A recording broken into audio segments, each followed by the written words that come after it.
Just a quick reminder that each episode could contain some spoilers, so watch with discretion. Sit back and enjoy the show. Well, welcome to today's podcast. I'm joined again with AMKomnenos and Banana, or BananaHammockRepublic as he goes by on Twitch. That's his handle there, so catch him there. And of course, we have me, Legion. We are the gamer's advocate, and I've said it 1,000 times. I'll say it 1,000 more. You get 1,000 gamers in one room, you get 1,000 different opinions, but we like to go over certain topics and conversations that are interesting to us. And today's topic is going to be about the voiced protagonist. Now, there are some games out there that are definitely beloved, but they have no voice acting, or the main character doesn't have a voice.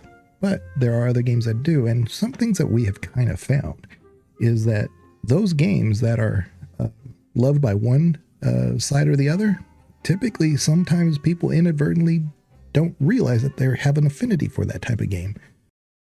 Now, when it comes to voiced and voiceless protagonists, I think that voiceless protagonists take it for me, but for one very specific reason, and that's voiceless protagonists are fairly unique to the medium of video gaming. And that ability to have a voiceless protagonist, which we can't really do in film, we can't really do in literature, we can't really do in TV, is something that we can do. We can play this game, we can transplant ourselves onto a character. But we also have to consider, I imagine, the extent to which our protagonist is voiceless. So we might have a voiceless protagonist. Perhaps we qualify the main character of Baldur's Gate as a voiceless protagonist. We are largely choosing that character's story. We are largely choosing between their dialogue options. Even if we don't always get a massive choice, we might only have two. It's still us deciding what's taking place there. But we're creating our own definable character as we go through. On the other hand, we have the voiceless protagonist of a game like Oblivion or Skyrim, in which case we don't even have to follow the narrative. We can create our own voiceless protagonist who does their own thing in that world. We can have the voiceless protagonist of something discussed by Banana in a recent podcast of Grand Theft Auto role-playing, where someone is creating their own character and living within that world. So for myself, I think the real joy of gaming actually comes from the ability to have a voiceless protagonist, the ability to put yourself into this character. It doesn't mean that I don't like games with voice protagonists. I'm a big fan of Mass Effect. I'm a big fan of the Final Fantasy series, which have, by their very definition, defined characters throughout all of these games. But I think the uniqueness in gaming of the voiceless protagonist is something that really has special going for it. Yeah, I think the Dark Souls are definitely an example of the voiceless protagonist who clearly has something that they want to get done. They know that what they're going to do, how they're going to do it perhaps, but that is completely voiceless. It's on their own. If anything, people are talking to them, but is there even a rebuttal, But I couldn't say that those games don't have a certain merit of character in the character that you're representing. So, yeah, it's two sides of the same coin, I guess. I think there's definitely different degrees of voiceless protagonists. So you'll have games like the first Legend of Zelda. Link doesn't even have a name. He's just the hero of that story, and everything is projected on him. Zelda 2, it becomes Link's Adventure, but you can name your save file and you can treat it as the name of the character. And he doesn't speak, he doesn't offer any insight, he doesn't project emotion in the game. And then as you progress, you get to the Philips CDI era, and Link becomes the character that was presented in the television series.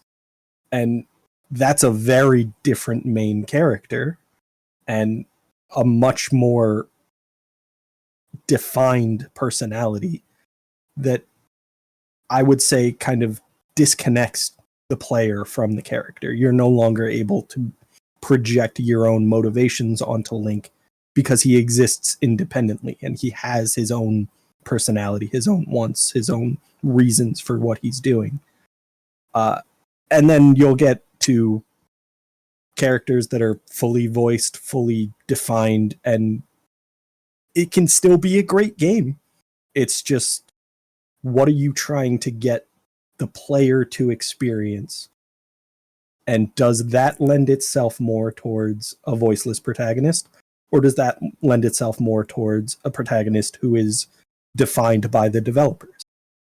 And I think Com has pointed out something incredibly unique to video games with this voiceless protagonist.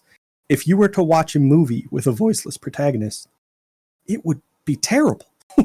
It puts so much pressure on the other elements of the movie that in order to make a great movie with a voiceless protagonist, you have to be incredible at what you're doing. In video gaming, I don't think that's actually the case. I think you can make a great game with a voiceless protagonist much more easily.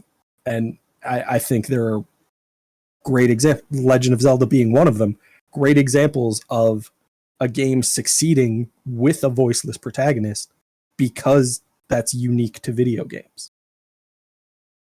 I'm wondering where we draw the line actually in what is a voiced and a voiceless protagonist. Because I was thinking of the difference, for example, we would say Baldur's Gate, would we say a voiced and voiceless protagonist? Voiced and voiceless? There are very few occasions where in Baldur's Gate 3, the protagonist does speak, but it's a really unusual situation. But go ahead. I mean, which term are we using for the opposite of a voiceless character? Is it a voiced character? Right, like if it's a voice acted character. So like your protagonist, not necessarily their voice characters in the game, but the person you're role playing, I guess. I would suggest that Baldur's Gate is voiceless. Yeah. In that you have multiple voice actors delivering the lines, but the character itself is up to the player's definition. Mm-hmm. I think that's really where we are, right? The difference between a voiceless and a voice protagonist actually doesn't really directly relate to the voicing. It's how much agency do you have on this character to take them outside of the limitations of the story. Because at that point, then I wonder how much the Baldur's Gate protagonist actually is voiceless. Because I would imagine we would say that Commander Shepard is very much a voice protagonist. But I feel like sometimes we have more dialogue options with him than we do with the Baldur's Gate protagonist. It's more being finicky than anything else. It's making sure that we have a fine dividing line between the two. I think it's just more or less actual narration by a actor in the game, not like the interpretation or a set amount of voice lines for like you're limited. Because I get it, like in Baldur's Gate 3, you have an unlimited amount of options based on a network of different decisions. And you don't get that in Mass Effect, right? But that's not, I think we're just saying does that character actually have a voice that I could say Mel Shepard sounds like Mark Mears, female Shepard sounds like Jennifer Hale. That's because they do. That's them. But in Baldur's Gate 3, there is none whatsoever. So it's really your voice being intruded upon them. And that's why I said like Dark Souls is kind of the exception because you don't even have a narration. Essentially, there's an oddly narcissistic quality to every NPC that you meet in Dark Souls, in Elden Ring. Right. No one dialogues with you. Everyone monologues at you. Every single individual. And it's quite unnerving in that regard. It can be quite unsettling, the fact that you generally can't respond. Now and again, you may get something, accept, refuse. But that's all you're going to get. You don't really get to engage with those characters. And I think it gives the game, an odd sense of impermanence. Yeah. It feels as though you're almost trespassing upon this world where you don't really belong. Right. But it's easy also for you to take your character, and I'm assuming a lot because everybody plays differently, of course. But I know if it was me, without having any narration options, I can transpose myself away from their issues. I can still create my own world regardless of the situation that they're dealing with. It's still their issue. Not mine to either impose upon myself or to take on as an actionable item or issue. It's just something that exists in the game. Whereas when you're taking a voice narrator or even somebody with dialogue lines, you're choosing that specific dialogue tree because it's going to lead to another question or another quest. I was playing Nier Automata. I mean, they're definitely voiced protagonists, but a lot of times your option on quests is just refuse or accept. Same way with Dark Souls. But it definitely translates differently because they're narrated. Yeah, I will say there's definitely a contrast even within the elements of voiceless protagonists. Things like Legend of Zelda, the older games, people will have conversations with Link. And there will be an implied response that no one hears. It's not even spoken in text. They're just just this is what Link would say, and the person responds as if he said that. And then in Dark Souls, like Com said, people are talking at you. They're basically voicing their thoughts to the abyss, and you're standing nearby. And that is such a different experience, because I think in both cases, you are projecting onto the main character. In the case of The Legend of Zelda, you are adopting the mantle of Link. In Dark Souls, you are the character. There is no character outside of the player. And I think those are two elements that both classify as voiceless protagonists, but very different experience. That's what you were mentioning earlier about in the first Zelda game, the Link doesn't even have a name. Did you say he's just called the hero? I think that's, yeah, he's just generally referred to as the hero. And then in the Soulsborne games, we're getting the Chosen Undead in Dark Souls 1, Ashen One in Dark Souls 3, Tarnished in Elden Ring.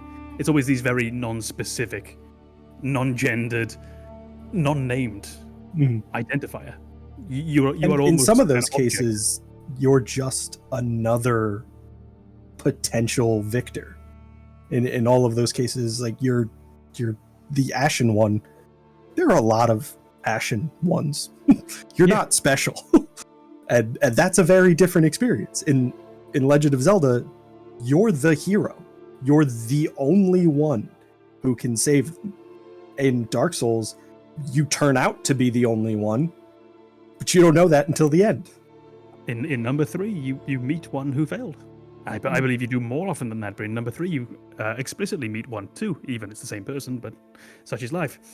But I think you have in these games that anonymity that the character has. It's for me, I just find it quite deplacing. It doesn't let me get a foothold in that world. And I think the other thing, that I was going to approach on the same subject directly with Soulsborne is when you were saying that there are other Ashen Ones out there. There are other Chosen Undeads out there. It also leads you into this nice meta idea that any other player out there who's playing the game and who gives up, every other player who's installed the game, fought the first boss and failed, they're another one of those Chosen Ones, another one of those Ashen Ones, who failed. And your character happens to be the one that made it. So you get this wonderful sort of meta-narrative taking place as well. I think that's an element of Destiny 2 that was done really well. This is one of the few times you'll hear me say anything positive about Destiny 2. Every discussion in Destiny 2 is you're just another person touched by the light who proves to be exceptional. You are not chosen at the beginning. You just step up, take on responsibilities, and do your thing, and eventually you reach the point where you are special. You've proven that you're exceptional, and that's a very unique experience to video gaming, where you as the player get to feel a sense of accomplishment by progressing through the story. That's not something you experience in other media. You might find, oddly enough, then, that the purest form of the voiceless protagonist may well be the MMORPG or the massive online shooters, where you are one amongst many, and you are out there defining your own story, and whether or not you become one of the greats is essentially within your hands. If you're playing Skyrim, which is a voiceless protagonist, eventually, just by definition of playing the game and raising your levels up and leveling past your opponents, you are the chosen one. By definition, you have become this character. It's not true in those games. It's a very interesting one as well, because not only are you the Dragonborn in Skyrim, you can become the Archmage, you can become the Harbinger, you could become the leader of the Thieves Guild, the only surviving member of the Dark Brotherhood. Like, you're not just special, you're more special than anyone has ever been. I mean, there is definitely some psychological analysis to do on that game, isn't there? And what that says about us, that we need to play that. You can be the leader of the guild's mage and not even be a mage. Oh, yeah. Yeah, you need Actually, I don't think you need any stats in Skyrim, do you? In the older games, you needed certain stats. I think to get into the mage's college, you either need to cast a spell or pass a speech check. Mm-hmm. So you can just be charismatic, and that's enough to become the Archmage. Yeah.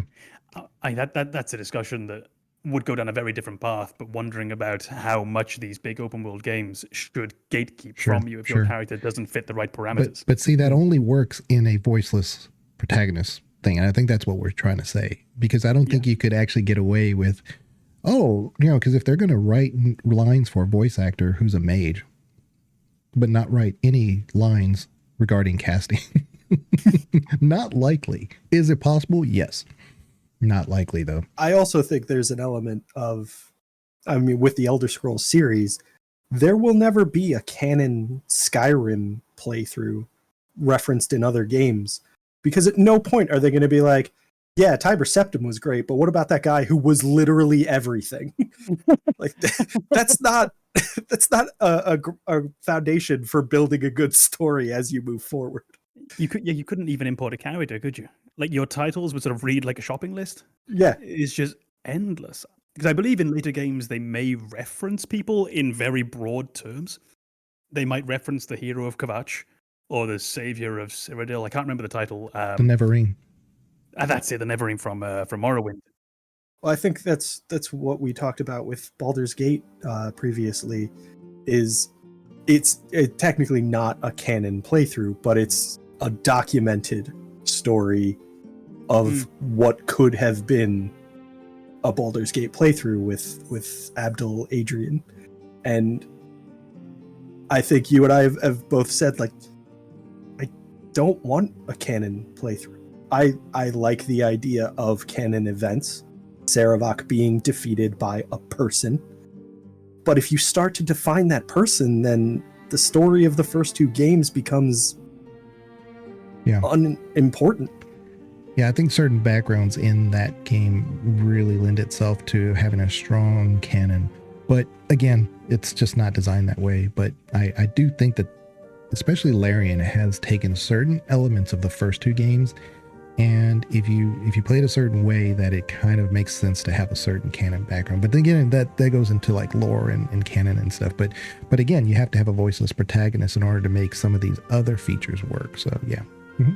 And then with the Dragon Age characters, like the titles given to, the Grey Warden who succeeds in the first game, or the Hero for Eldon. Hero for Eldon, yes.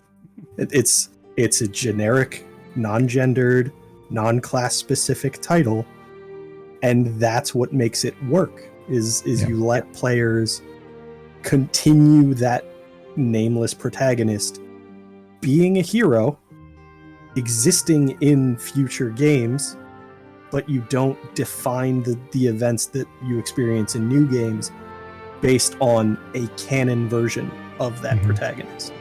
I like the idea almost that you could say that the details have been, and this doesn't work in certain games. I think something like Mass Effect might struggle. But when you have fantasy-based games, you can have the idea that the truth has been lost to history.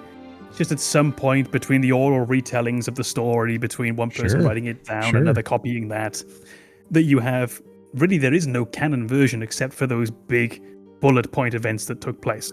Archdemon was killed. Does get killed, right? Archdemon was killed, but the details, we know there was a hero, but we don't remember what happened to Loghain. We're not sure what happened to individual X, Y, Z. When you start throwing history, because I think that's where Dragon Ages really has certain bonuses to it that a lot of people don't really see right away. There's a lot of time in between, not so much between 1 and 2. 1 and 2 are pretty much overlapping each other. But then you have more time in the future for 3, and then we have even more time in 4. So you're able to, actually create more immersion by creating historical inaccuracies, because that's really what happens in history. I have on my desk, literally right next to me, there's 2 books. One is called The Gesta Francorum, one is The Chronicle of Fulcher of Chartres, and these were 2 individuals who went on the First Crusade. So we're talking real history now. And they don't agree on everything. And this is 2 people who went on it, or we're 99% sure these are 2 people who went on this, and they don't agree on everything. Some of their dating is a bit off, some of their remembrances of events are a bit off, and honestly in history we are lucky to have 2 people who were there at the same thing. Oftentimes we're working with 1 person who was there, or maybe 1 person who was told by someone else who was there. So even in this, very precise by historical standards, version of history of what took place. There's a lot of stuff that we just don't know.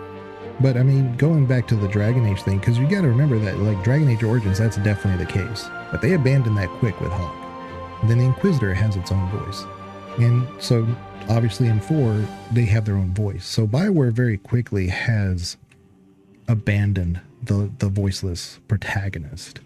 I know where one area where, to me, a voiced protagonist does not work is there's a lot of, I don't want to call out horror games, but there's a lot of very similar games to horror games where the protagonist is always by themselves and always talking to themselves so that they can narrate your journey to how to play the game. Like, oh, well, the stove looks hot. I must have cooked something recently. How would you not know that? Right? Why is that even important? Right? But that's how it goes on throughout the whole game. And you're every main character is a schizophrenic in those games. Right. And that's okay if that's what they're trying to portray, but they're just actually trying to tell you what's going on in the person's head out loud, telling you about gameplay events that may or may not even be related to what you're trying to do. It's so distracting. Yeah, but it's very curious because you don't monologue like that. Right. In your life. So when you hear it going on, it's bizarre, it's unsettling, but not in the way that a horror game wants to achieve. Right. It just feels wrong. Right. And that's what I was saying is that a voiceless protagonist would probably work there if they gave a little bit more thought into, like, how do we make the game better so that way you're not doing that. Yeah, I mean that would be hard to do. I would imagine that to do that would require a certain expertise. But the voiceless protagonist really shines when it's got other people's bounce off. When other people are there to tell you the story, other people are there to fill in the gaps that you can't fill in for yourself. I feel like the Silent Hill games kind of fall into that, where the main character is primarily alone, and there are certainly times where talking to yourself in that game feels appropriate. Right. There are also times where it doesn't. Yeah.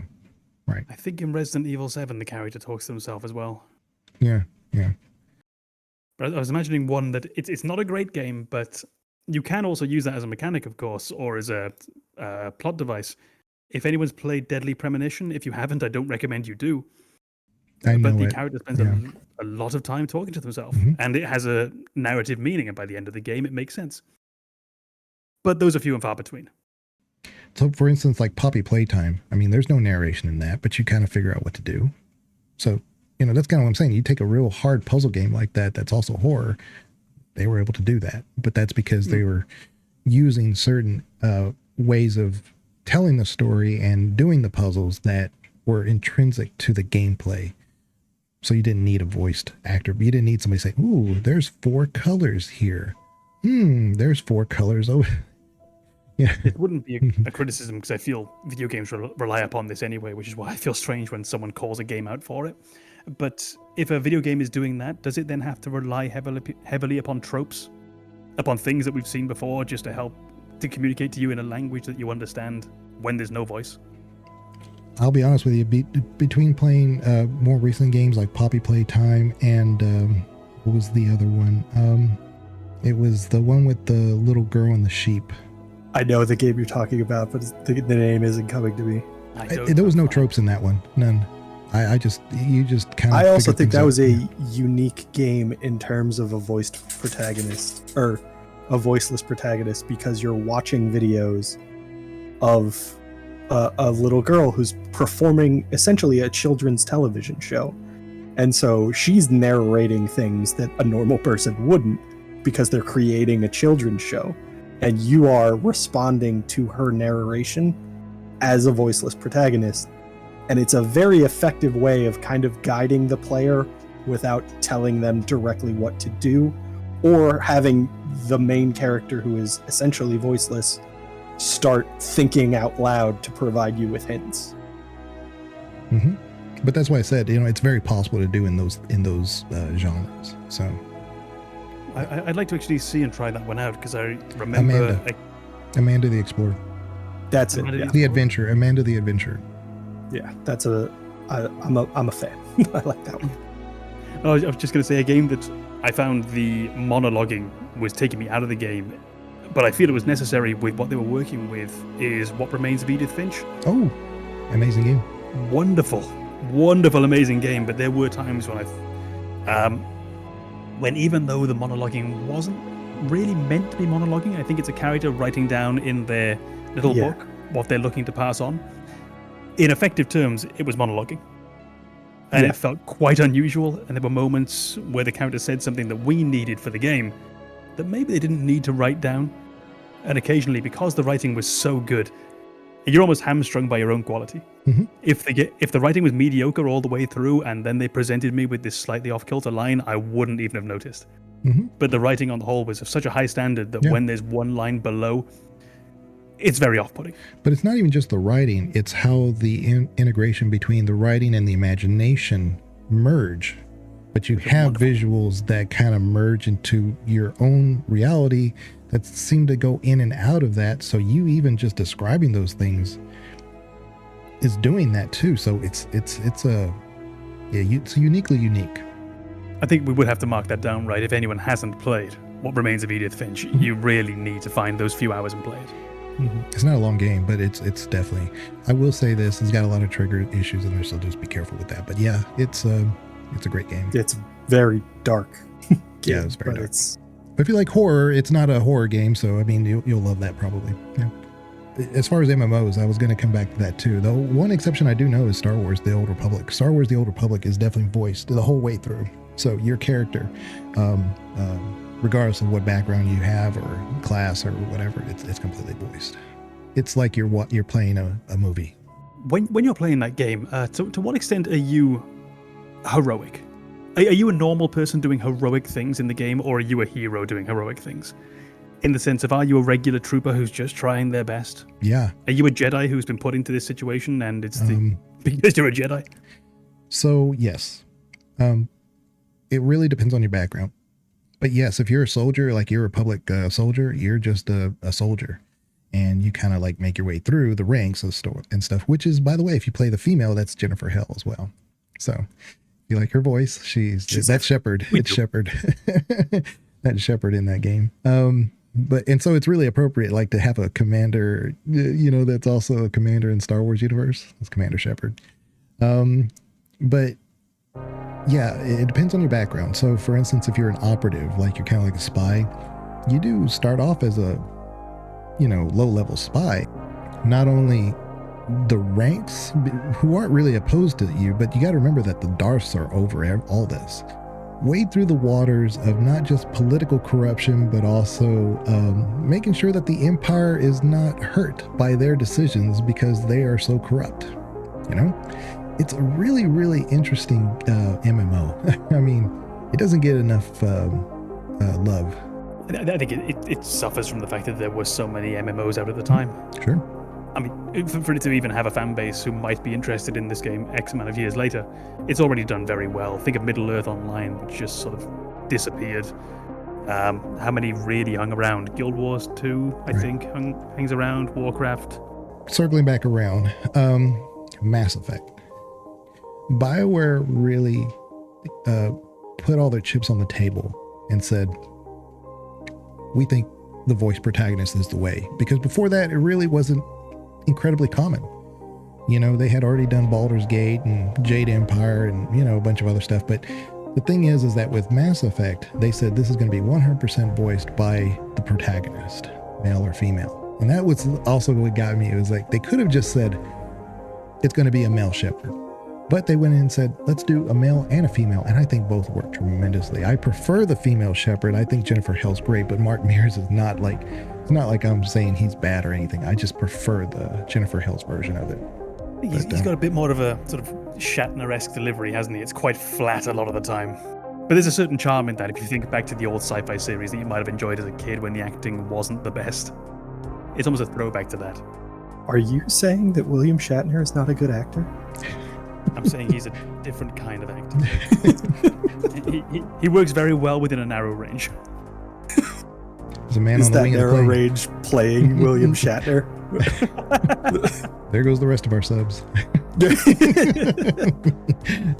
Shatner community is outraged. We've still got the Jennifer Hale crowd. We're okay. Say nothing against Jennifer Hale. Yeah, but I really think that when Mass Effect came out with its voice protagonist, that really and we take it for granted now because it is what it is, right? But back then, to say we're going to have a voice protagonist took a lot of risks, because it could have said, hey, look, we don't like how this person sounds weird, because it was a community, not just a BioWare community, but gaming community, a sci-fi community, a fantasy space community, whatever you want to call it, RPG community, that wasn't used to that. It's easy to look at, just a few years later, when you think about the release of Fallout 4 with the fully voiced protagonist, and honestly, the degree of vitriol and backlash that actually received for taking the control out of the player's hands regarding their avatar. That was everywhere on internet forums at the time. Absolutely everywhere. And if you think about the fact that maybe that was an execution issue as well, you do have problems where, for example, in Fallout, there might be 4 dialogue choices, and no matter which one you pick, the line is exactly the same. So you do have that qualifier. I think Mass Effect generally did very well what it set out to do.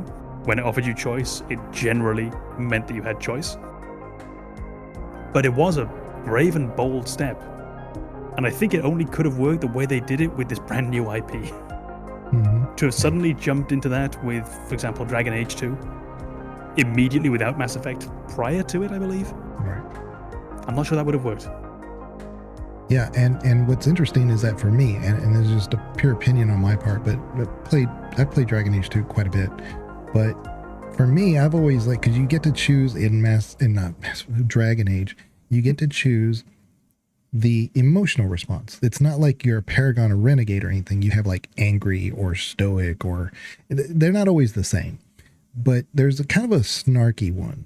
And that's usually consistent. And to me, the snarky hawk is the best. The sarcastic one, there's so many people that I know that have played Dragon Age as much as I have. And there's a consensus there. It really is the most interesting one, because there's a whole lot of play on words. There's a whole lot of banter between the NPCs that don't really know how to approach this person who clearly has an influence on the world, but they're just being sarcastic as hell. So I think you're specifically with the BioWare games, you're kind of highlighting where it's a bold choice to go with a voiced protagonist as opposed to a canon protagonist. Right. To say, we're going to let you do character customization. We're going to let you choose sex, race, whatever, and build the character however you want to. They're going to have a set voice or one of a handful of set voices, but you still get to feel that connection. You get to feel like, I'm in the game. That might not have been the voice I would have expected, but it feels like I'm choosing the lines that I want this character to say. There's just an audio accompaniment that represents that line being delivered. And I think BioWare did an exceptional job of making sure that the line being delivered matched up with the decision that the character wanted to make. And that's where you get into the challenge in developing a game with a non-canon protagonist that's voiced. Is you want to let your players project, but you also want to give them a complete experience. That's really tough to do unless AI progresses dramatically and you could have a player read a sentence and then it's just their voice. But I don't want that. That scares the hell out of me. Me and a person that we all know, Maffey, we've had a discussion about, because the next Dragon Age game is going to have, I believe, 4 voice styles per gender, which is incredible. And a lot of people were requesting it. A lot of people who were in the know, that got to do early beta testing and stuff, they were putting that input, say, hey, we had a couple of different voice options in Inquisition. Can we get the same in Velgard? But anyway, and I think they're doing 4 now. And Mappy was definitely saying that she's all for it. She's played the game more than I have. But I'm of the opinion that I don't know if I really want that, because for me, the Dragon Age Inquisition experience, I think even though there was 2 voice options, I think they were just a difference in the tone. So in other words, you had Alex, I think Alex Walton Regan, I think she's the female Inquisitor, does an amazing job. She's great. She's trainer in Mass Effect 3, same voice actress. And I think what they did, and I can't confirm it, to me it always sounded like her voice, just in a different tone. I don't think they really did anything. So my concern was like, are they just going to do that? Are they just going to get somebody with a different tone and then get another person with a different tone and then just call it a day? I don't need that. I don't want that. I'd rather just have one voice and move on. I'd imagine my only concern would be, I've got nothing against having multiple voices. That sounds great, provided you can maintain a certain level of quality control through all of those voices. Right. I've got nothing against, on the other hand, just giving me one iconic performance and a second maybe, like we had with Shepard, with Mark Meir and Jennifer Hale, who we love. Chat, don't worry, we love Jennifer Hale. Those two, on their own, offered me more than enough variety in of themselves. But as soon as you get to 4, 6, 8, whatever it might be, I also think it's a bit of a shame if we are voicing a protagonist that we're not mostly having the same experience. Mm-hmm. I think part of the joy of a voice protagonist is you are now sharing that with other people. With Mass Effect, if we just go by your options in the menu, you have a 50-50 chance that the next person who plays Mass Effect used the same one you did. Right. But now if there's 8, what have you got? A 12.5% chance that this person heard the same lines as you, heard the same dialogue, had that same amazing moment as you when the voice acting hit just right. So if it's done well, again, not inherently a problem. I'm not entirely sure why it's necessary. And I would be concerned for quality control as the numbers went up. I think this branches into other topics of game development that most people probably wouldn't think about, and that is the elements of accessibility and representation. So we talk about Mark Meir and Jennifer Hale, who speak English. Somebody who's playing Mass Effect and is not an English speaker has to have a very different experience with the game than I did as a native English speaker. And I don't have the experience to know what they experienced. I don't speak any other languages. I'm very limited in the way I can connect to a character. They have to speak my language. Right. Getting a game like Mass Effect where the main character has a voice, if the voice actor you get doesn't speak my language, you kind of have to get another voice actor. And then you kind of expand what the developers have to do and how much they have to spend on making sure that you can connect with that main character. You need a voice actor for every language that the game is going to be delivered in. And you might need 2 voice actors, a male and a female. You might prefer or you might want a character who has completely different word choices that are more consistent with the way you speak.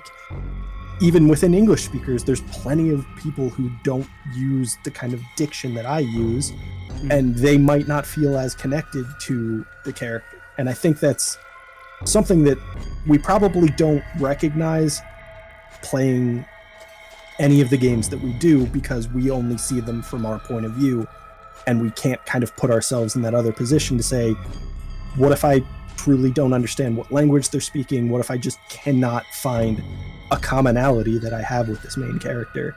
And in order to kind of combat that possibility, the amount of effort from a developer just expands exponentially to cover all of their bases. Very similar like movies, where you can have a French movie, but it's in English subtitles. So you don't necessarily need a different actor or somebody. You can have overdub, but who does? I mean, I guess you could have that, but nobody really wants to. I don't want to. I watch tons of Godzilla movies.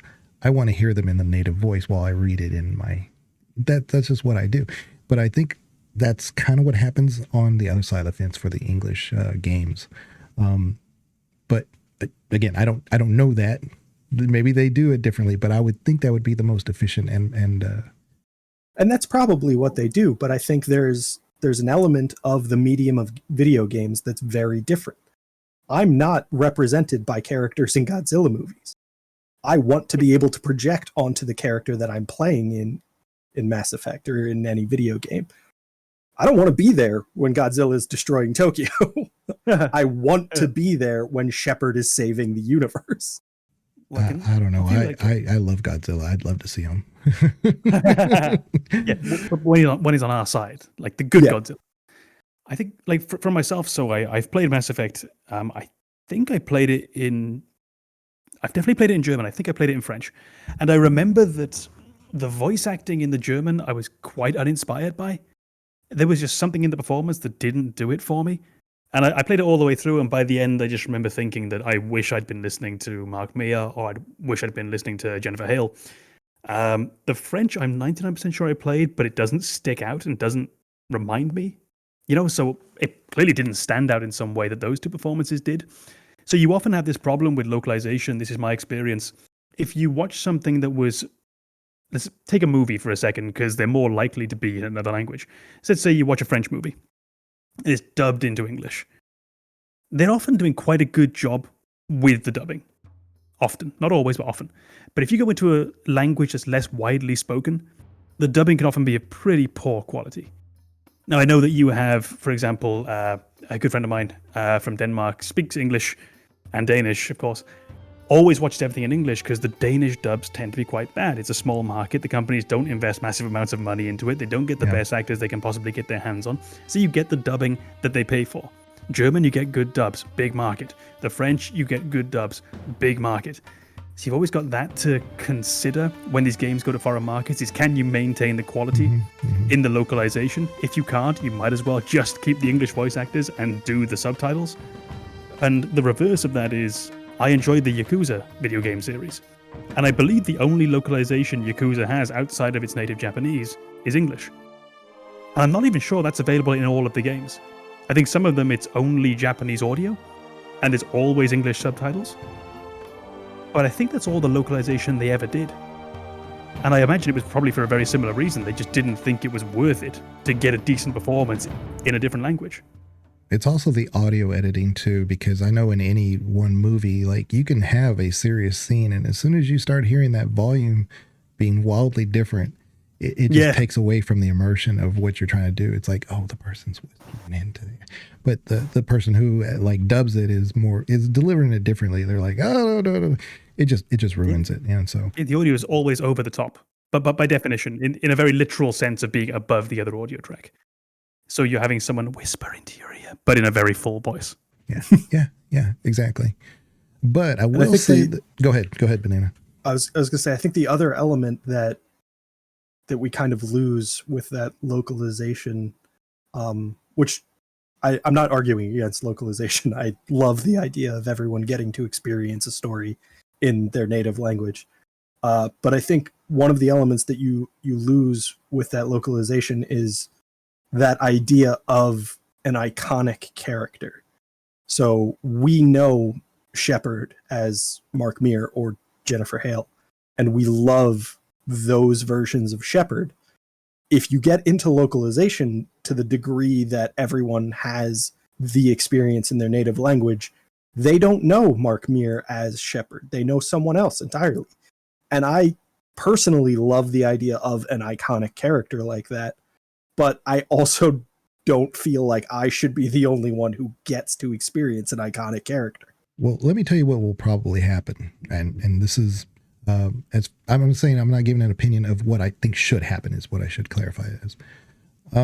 AI will take over when it comes to that stuff. Right now, we do have AI good enough to emulate a person's voice. I've sent Banana stuff of me, and he couldn't tell the difference of whether it was me or the AI voice. And I think what will happen is that game developers want to save money. And it's in their best interest to, because then they can make more games. They can make more profit, and they can make more series that are games that are successful, games that we love. But if the game that we love, like let's say it's Baldur's Gate 3, but Larian says, you know what, we spent $100 million on this. We made $90 million in return. We can't make a Baldur's Gate 4. That may be true, but they can cut corners maybe if they can get the same voice actor to speak into, so that way it's translated for them. Now, it may suffer from connotation, like the certain emphasis may be in the wrong spots, but that's only going to improve over time. So I think in the next 3 or 4 years, that's probably how it's going to get handled. I agree. I think that's the direction that game developers are going to go. I don't know that I support that. I think it's disrespectful to voice actors to say, I want your voice, not your performance. And Yes. They're an actor. They're an actor who primarily delivers their performance via voice and allows developers to build around that. But as much as I love the idea of everybody getting an iconic character with that definitive voice, I don't think that this is kind of an ethical use of AI to take that voice from a person and adopt ownership of it and do whatever you want with it. But that's a completely different discussion that Right. Well, I don't think they're doing anything they're doing with it. They're just taking the same voice lines that they've already read. And as long as the voice actor's signing off on this, we don't have an opinion on this at that point. No, I think I would still, and it's a very, very broad brush to paint with. I think I would still have a feeling of ethical ickiness for it, particularly thinking of then the market of those French voice actors, the German voice actors, the Swedish voice actors, Sure. who essentially are now being taken out of this, taken out of the equation entirely with their gift. Their gift is they can speak Swedish, they can speak French, they can speak German. Their gift is they can provide a performance that can then appeal to people in their native language. And we have now just cut them from the equation entirely to be replaced with a synthetic version of what someone's done for the English localization, or if it was Yakuza for the Japanese localization. Well, that's why I really like this topic and where we were going with it, because I knew it had a lot of branches to it that on the surface doesn't seem that way. And by the way, I don't know if how many people know Com, but you know, like what, 20 languages, Com? 3.5. 3.5. Yeah. It's all right. I only know the half. Yeah. And that's rounding up. Yeah. Yeah. Com reads in all different languages and he just knows them all. So It's, if anyone curious, it's English, French, German, and the half is Welsh. we can make the argument that it may be better for the player because then they can put in their mind the voice of the protagonist, and so therefore they're speaking in my dialect or my framing of how I wanted to say that. But in reality, it may just be easier for developers to do this. I think there's also certain video games where it just doesn't work. It's not a natural fit. The one thing I suppose you can always say with video gaming is that it's a risk to say something doesn't work because there's probably a developer out there trying to make something work. And sometimes, they really get that lightning in a bottle. But if you think of some of those games that we might have known and loved as kids, things like Populous, XCOM, things on the line of Command & Conquer. The joy of that is being this disembodied, voiceless, godlike entity and controlling your armies or building your planet, whatever the case might be. So I think you also just have these games within the boundary of gaming where a voiceless protagonist is almost the only way you can even do it. But there is one thing that I do think you get with voice protagonists that you can't really do, or you possibly can't really do as well with a voiceless protagonist, and it's an old technique. But the idea of the unreliable narrator, I think, is going to be carried off much more easily when you have a voice protagonist to work with. If you're an unvoiced protagonist with an unreliable narrator, I don't know how that works, except for you just lying to yourself about what your character's background might have been. But the fully developed, fully fleshed out characters that you can have with a voice protagonist allows you this whole other pathway of story that you can tread upon. The gray area for that one would be God of War, the modern one, because you constantly have, I know, but you constantly have Kratos, and if you know the original God of War, he's a certain type, and he is conflicted. He has these certain things he's doing, but at the end of the day, he's very aggressive, and he has a very aggressive narration. But you get into the modern games, and he's a little bit more thoughtful. There's a lot more things that he has to resolve and conquer, and that he hasn't resolved himself. So that actually, when you talk about a unreliable narrator, I mean, that's essentially what he is half the time, because he himself isn't sure about his future or how to handle it. So It's a sort of yelling, roaring, angry Kratos, tearing everything down around him. Yeah, which he still does, but focused, a little bit more focused, whereas before it was more rage. Yeah, I would say that the time and a place. I also feel like there's been a bit of a backlash in that character growth with Kratos, where people are upset that he's not the blind, raging, just force of nature he was in the first game. And I really feel like if that's your criticism of modern God of War, you're missing the point of the games. It's a story, and stories don't end at the exact same location they began. If they did, why tell the story? Well, it's not a story, it's a sentence, if that's what happens. Yeah. We haven't gotten anywhere. Why discuss it at all? That's funny, because the criticisms of that's one half. And then the other half haven't played the game, or they'll say, I don't want to play a guy who's one-dimensional. Play the game. I'm telling you, it's not one-dimensional. That's the facade that you have to uncover. I will say that I am willing to go out on a tiny limb here and say that if you haven't played the game, I can invalidate your opinion immediately. Yeah, sure. You are of no interest to me. You have nothing to offer. That's true. Well, there's a not played the game, but there's no intent to play the game because of just whatever reason, right? And that's fine. That's fair. Not everybody can. But I presume that person's going to have nothing to say about it. Oh, yeah. No. I think which is ideally where you should be. I think that's the correct way to approach that situation. To say, I haven't played the game. It doesn't appeal to me. I have no opinion. Yeah, that is not the overwhelming majority of the internet, unfortunately. Right. I know nothing about this topic. Here's all of my opinions. This is what they should have done. Oh, okay. I also feel like that's kind of my contribution to this podcast. Blind prejudice. Yeah. Strong yet unfounded opinions. Exactly. Perfect. Let me explain to you why the game you love sucks, even though I've never even heard of it. Well, don't worry, because my opinions are firmly rooted in fact, but I'm incredibly weak. So I fold at the slightest of pressure. I think between us, it's quite the dynamic. Crazy. I was trying to remember whether it was Metroid Zero Mission or Metroid Prime. But one of them, Samus, is voiced horribly, and it wasn't the voice actor's fault.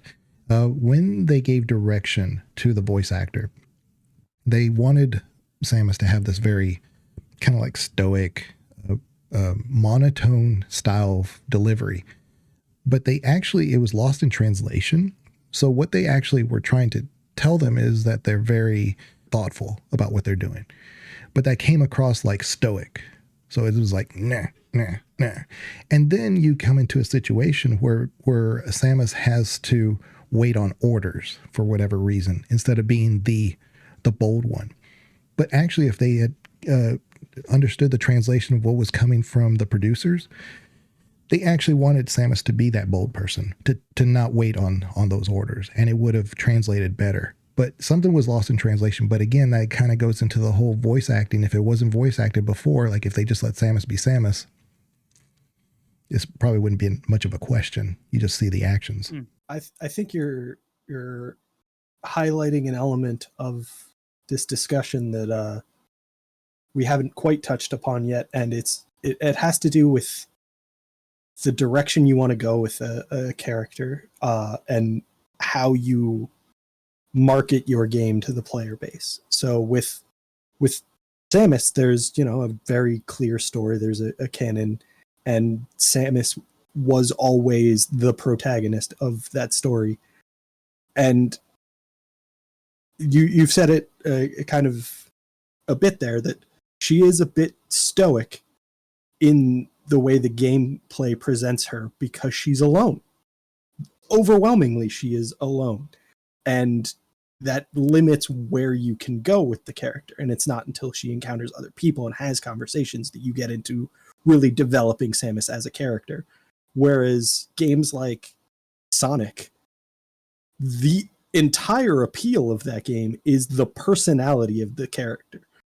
I'm going to take a very bold stance here. Most of the Sonic games are terrible as games, but the character is beloved because the rest of our subs. Well, I think I don't know that I'm alone in that opinion, so I don't know that we lost too many.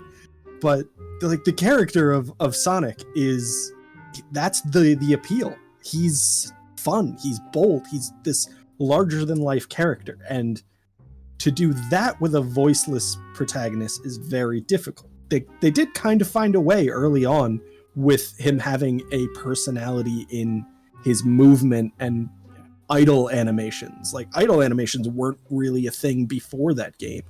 So to have a character who checks his watch and looks directly at the player when he's just standing still for too long is an incredible way to develop a character. And with the character of Sonic, that's a huge part of it. And then for many years, the character of Sonic was Jaleel White's version with that kind of nasally, gotta go fast, like that voice. And a lot of people, this is a terrible impression. I'm not gonna defend it at all, but you're doing great. But that became the personality of Sonic, and people continued to love the character. And I think that's a unique element of that character and the development that Sega did with them that kind of showcases where you can go after lending a voice to a voiceless protagonist. And now with the Sonic movies, like, that's not the voice that Ben Schwartz is doing. Ben Schwartz is making the character his own, and it's still very much working because Ben Schwartz is a fan. Yeah. And that passion shines through. Right. So it overcomes that disconnect between two different voice actors. But I think you hit upon something there, which I think is really worth considering, and this is going to be typically for the voiceless character, is what you can do without the voice of a character. So what you can do with body language, with those idle animations. To reference a game that we don't talk about very often, Final Fantasy VII. One of the most notorious things I remember from that game that gave a lot of personality to a character is Cloud, the protagonist, does this a lot. It's this really awkward looking animation. They're working with sort of 8 balloon animal limbs, and they give him this shrug. But there's so much personality in that shrug that you can almost hear the lackadaisical quality that he's putting into the next thing he says. So even though there's no voice actor, you still feel it, and they're able to communicate to you through essentially the conversation equivalent of an idle animation, what his tone really is. And we don't have to use all caps. We don't have to use a series of @ signs and epsilons and hashtags to show that he's swearing. We just proceed a normally written line with it all. I mean, what game would even do that? Right? With that, and you get this extra level of communication. Yeah, I think, and with Cloud, that's a tremendous example, because Cloud has a very unique personality. He's very awkward at times. He's very unsure of himself at times, and there are times where, as a player, you don't want to experience that. You don't want to feel unsure of yourself. But if the character does, and it fits with the story, then you're kind of okay with it. Yeah. And you kind of get the idea, again, with Cloud, that like, Cloud isn't inherently a hero. He's just doing his best. And you get to like the sequence just before the final fight. He literally turns to his team and says, "Let's mosey." Oh, it's like, the best. You are the worst leader ever, but I love you. It's so endearing. And it's a very clear example of character development and personality without voice acting. Let's Mosey is absolutely iconic. Absolutely. Absolutely iconic. And that's a wonderful thing where you have a non-voiced protagonist who actually kind of has a voice. You can hear what that sounds like in your head. Because who says "Let's Mosey"? The kind of guy who does this. Yeah. Let's Mosey. You can hear it. It genuinely feels like throughout the entire game, everything Cloud says could be followed with the "listen, I'm just doing my best." and that's such an endearing personality that never really needs a voice actor. Yeah. Luckily, they do a good job with the remake and rebirth, I should say. But they do really show that what you can do without voice acting.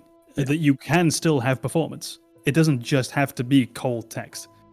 And even with those primitive graphics, primitive, quite a harsh word, but I think it's fair. Yeah. Even with those very primitive graphics, you can genuinely have your character moving, expressing themselves, and giving you more than what just those letters on the page give you.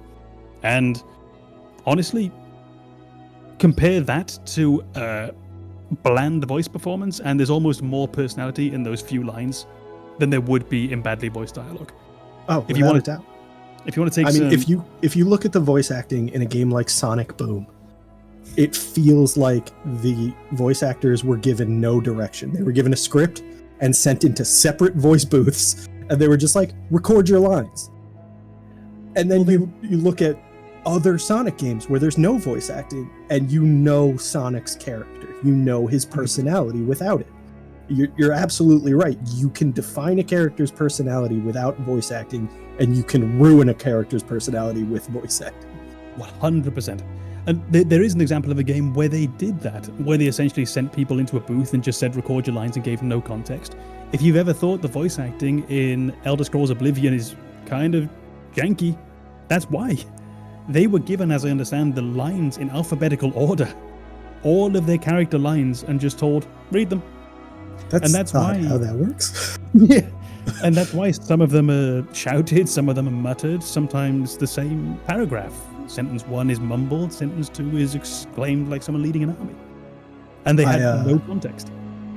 And I think that's where, maybe even though this game is primarily exposition and conversation, maybe you should have gone with a voiceless protagonist. But this is where voiceless antagonist or voiceless foil. Nobody should speak. Well, this is what you're seeing really the crux, and it is a bit bland, but it is sadly the crux of almost everything we will ever discuss. This is a very broad medium, video game design, and there is good and bad in almost everything.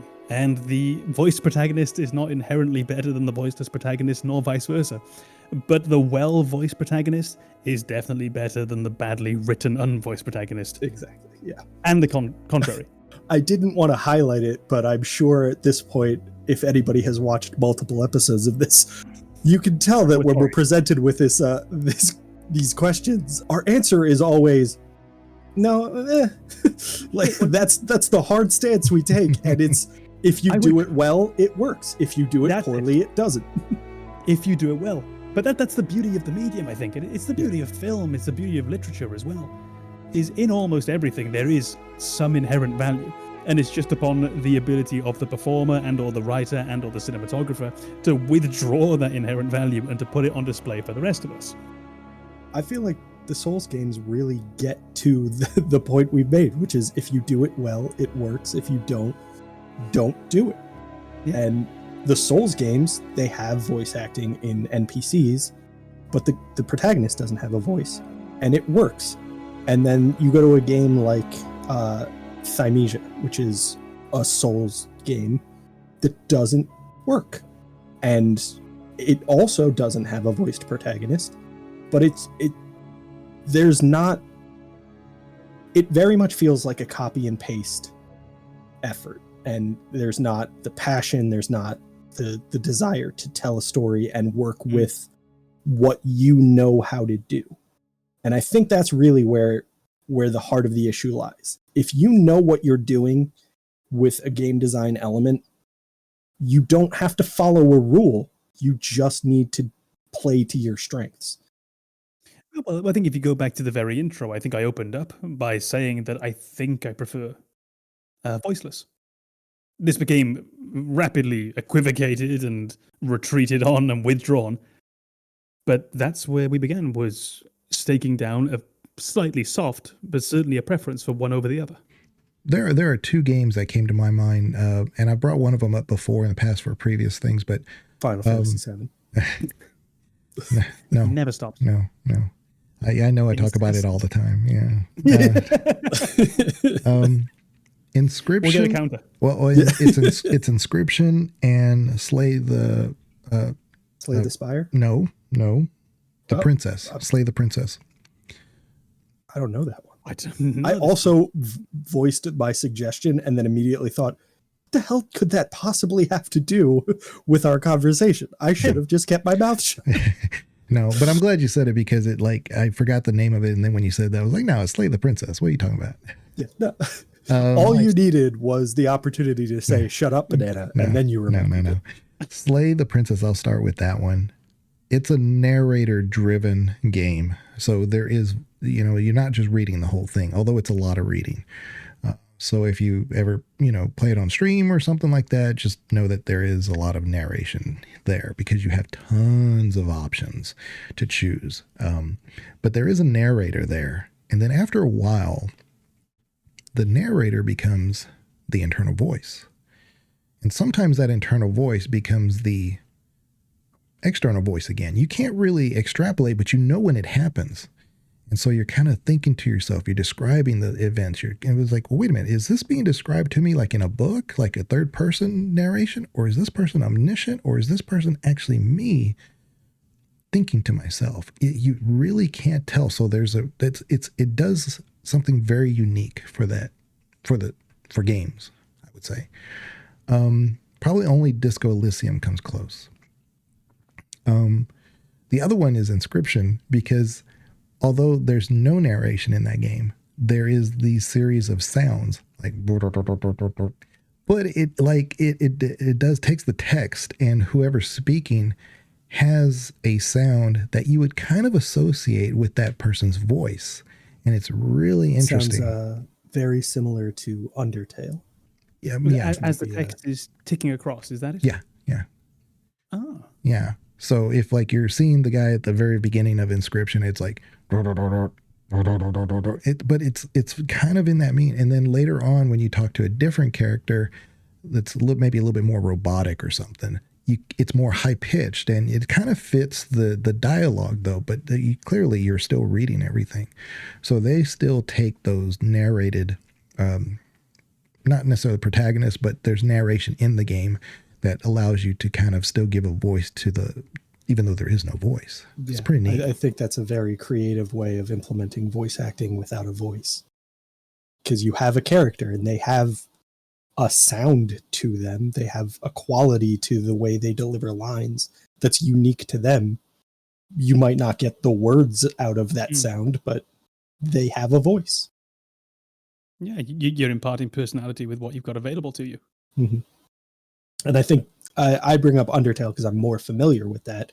Undertale does the same thing, where as a character's text is moving across the screen and filling out the text box, you'll hear a unique sound for that character. And it expands their personality a little bit. And you get to kind of build the character a little bit more with seemingly minimal effort. Right. And it's different than say Zelda, because in the early Zelda games, everything sounded the same when it went across the text. If you have the text box, the dialogue box, where the character is speaking, you can have the portrait of the character within it, and you can have variants of the character's portrait, where maybe they're shouting in this one, maybe they're sad in this one, maybe they're stoic in this one. So there are these ways that you can communicate personality, tone. That exact feature is done in the Warriors games that Koei Tecmo does. Dynasty Warriors, I forget what some of the other Maybe titles, that's what I'm thinking of. Warriors, Orochi, and that kind of harkens back to the conversation we were having earlier, where those games are purely Japanese audio, and you adjust the text to reflect the language that you're familiar with, and they never did voice acting localization. I still very much enjoy those games, and I think you've highlighted an element of the personality you can bestow on those characters without doing that localized voice acting, because you get to see their expressions as they deliver lines and then read the text and kind of fill in the blanks for yourself. And that's just a very, I would say it's a well implemented way of saving money. Yeah. Maybe that's not the only reason they do it that way, but it has to save money. It's a low budget solution to a high budget problem. Exactly. That's clearly what they're doing.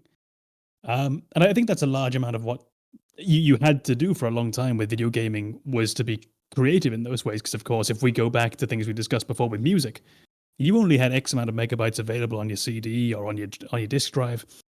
You're not getting spoken dialogue in the quantities that you need on those games. To this day, I don't know how they got Metal Gear Solid on disc. It must have been too. I can't remember how big the box was, but you think how fully voiced that was back in 1997, 1998. But that was the outlier. Mm-hmm. And even in that, you had it changing images of the characters' faces to help you even more communicate tone.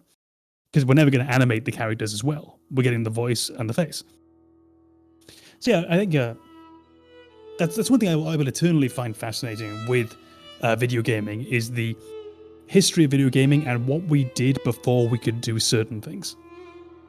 And I'd be very curious how many of these things still, possibly in ways that you don't really perceive, or in ways that are now disconnected from that because we've had so many steps in between, how many of these odd little decisions, these odd little workarounds that people came up with back in the day still affect gaming to this day, simply because they established an archetype. Exactly. I'd be very curious to see how many of these clever workarounds are just common practice at this point. I think I might have one in my head. RPGs, 3-person parties. Surely you would have let them have 9 if you could. Back in the day, if you had 9 in your gang. But to this day, we stick with 3, maybe 4. But we never really let you have a gang, even though we very much could.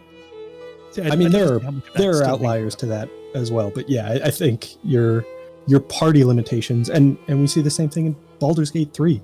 You're limited to 4 characters, and it's a modern game. There's no reason. I mean, it's currently 120 gigs, so I'd hate to see what it looked like if they were like, yeah, you can walk around with everyone. So at the end of the day, once again, we basically conclude we like voice narration when it's done well, and if it's not voice narrated, we like it when it's done well. Yeah. The Gamers Advocate channel's very bold stance is, if your game is good, it's good, and if it's not, it's not. You're welcome. No, if your game is good, it's good. If it's not, don't worry. We're sure there's something in there that we like, and we're willing to focus on that. But yeah, any final thoughts or anything? Or I think we really summed it up with that quite non-committal statement. That it really, like almost everything. I think we nailed it. It's per policy, yeah. Well, we'll go ahead and call it right here. Thank you for watching, and of course, if you liked what you see, then give it a like and subscription, and we'll see y'all later. Bye-bye.